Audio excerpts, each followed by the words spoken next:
Europe 1 matin. Guillaume Caour. Forcément sur Europe 1. Les personnalités du jour sont des producteurs heureux, vous le disiez tout à l'heure Guillaume. Leur spectacle musical, Mozart, l'opéra rock, est sans contexte le succès de l'année 2010 et l'aventure se poursuit l'année prochaine. Dovatia et Albert Cohen sont là pour vous en parler ce matin, Guillaume Caour. En tout cas, vous intimidez Christine. Bonjour Dovatia, Oui, bonjour vrai. Albert Cohen, Bonjour. merci d'être avec nous ce matin Bonjour. sur Europe 1. Plus d'1 million de spectateurs, 700 000 albums écoulés, une tournée qui redémarre fin janvier après avoir occupé plusieurs semaines le Palais des Sports de Paris. Et alors que vous avez déjà fait le Tour de France une première fois, hein, c'est donc le deuxième, vous attendiez un tel succès? Non. Non. Non. Parce que vous aviez déjà fait 1 600 000 entrées avec le Roi Soleil.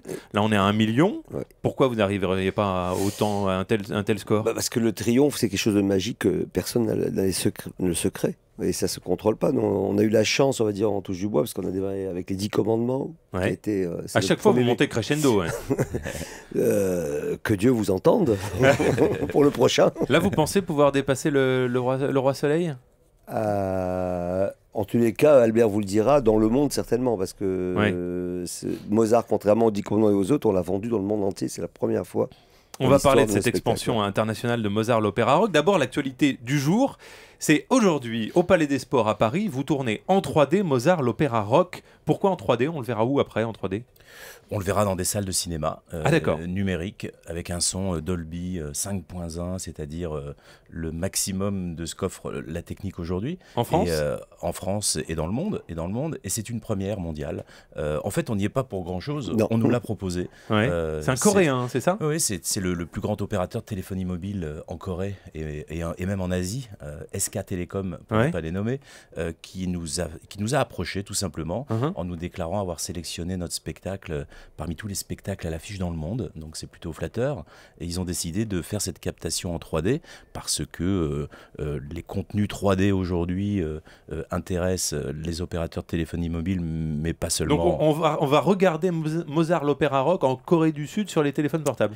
Absolument. Ouais. Et pas que sur les téléphones portables, dans des salles de cinéma et un peu partout dans le monde. Et j'ai pas encore été au Palais des Sports, mais il paraît que c'est impressionnant. Il y a un armada, dont les caméras qu'on salue au tournage d'Avatar. Ah d'accord, vous voyez grand. Hein. Non, Direct, c'est c'est pas nous, Avatar. Il voit grand. Ah oui, Il voit grand. grand. On n'y est pas pour grand chose. Est-ce que ça change quelque chose à la structure du spectacle, le fait de tourner en 3D? Est-ce qu'il faut du coup le morceler ou vous pouvez le faire en live en quelque sorte? Non, c'est du live. On a dit aux acteurs d'aller plus dans la troisième dimension. Il faut faire des plus grands mouvements. Des plus grands mouvements. Non mais est-ce que vous êtes obligé de le compartimenter? Non, ou non. le spectacle dure combien de temps? Il dure à peu près 2 heures. 2h15, oui. Donc là vous allez tourner 2 heures? 2h15, deux représentations. Une sans public, une avec le public ce soir. Ouais. Ah d'accord, une sans public, pour Oui. pouvoir avoir la paix, pour pouvoir Pour tourner mettre les tranquillement. caméras, oui. Ouais. Alors l'expansion internationale, ça aussi évidemment c'est un phénomène de Mozart, l'opéra rock. Vous êtes en train de le vendre à l'étranger, il est déjà vendu à l'étranger? Oui, bah ça c'était un rêve à l'époque des 10 commandements. On fantasmait sur la possibilité de sortir de France et c'est aujourd'hui une réalité avec ce spectacle qui a intéressé tous nos interlocuteurs producteurs dans le monde, surtout avec la musique au départ, puisque le seul matériel qu'on était capable de leur présenter il y a 2 ans, parce qu'on a commencé cette démarche à l'international il y a 2 ans, Vous leur c'était la montriez les musique. premiers clips en fait? On leur montrait les premières maquettes des chansons, Ah oui, pas les d'accord. clips. En faux anglais, il faut le faire. En faux anglais. En yaourt. Et voilà, on les a accrochés avec ça les a intéressés. La direction musicale et le thème du spectacle les ont intéressés. Et puis, ils nous ont accompagnés pendant ces 2 années. Ils sont venus voir le spectacle. Plus de 70 producteurs étrangers sont venus voir le spectacle à Paris. Et aujourd'hui, on sait que ce spectacle va jouer notamment aux États-Unis. Alors aux États-Unis, dans une trentaine de villes, peut-être à Las Vegas pour une durée indéterminée, c'est bien un peut-être encore? C'est quasiment sûr. Peut-être qui devient de plus en plus une certitude. Broadway, on m'a dit aussi. Surtout c'est Broadway peut-être, puisqu'ils sont associés avec un des plus grands producteurs américains. Là, Broadway, c'est pas l'ambiance Mozart, l'opéra rock. Ah, ça a changé Broadway. Alors, il faut savoir une chose, c'est que nous, quand on avait fait le spectacle depuis 10 commandements, ça correspondait pas du tout comédie musicale Broadway. Parce que comédie musicale Broadway, c'est assez vieillot, c'est très caricatural. Classique. Où le texte est ouais. récitatif. adjectifs, passe-moi le sel, donne-moi le pain.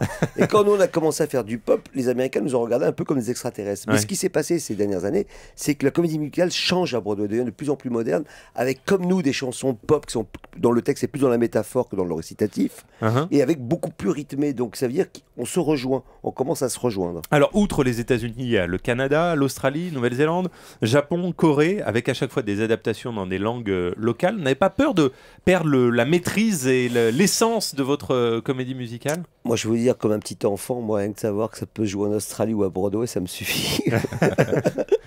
Non, mais vraiment, on va changer. Il faudra changer la comédie. Oui, on va changer, évidemment. On va la faire à la sauce anglo-saxonne, c'est évident, mais ils ne changeront pas les musiques, ni le scénario, ni le livret.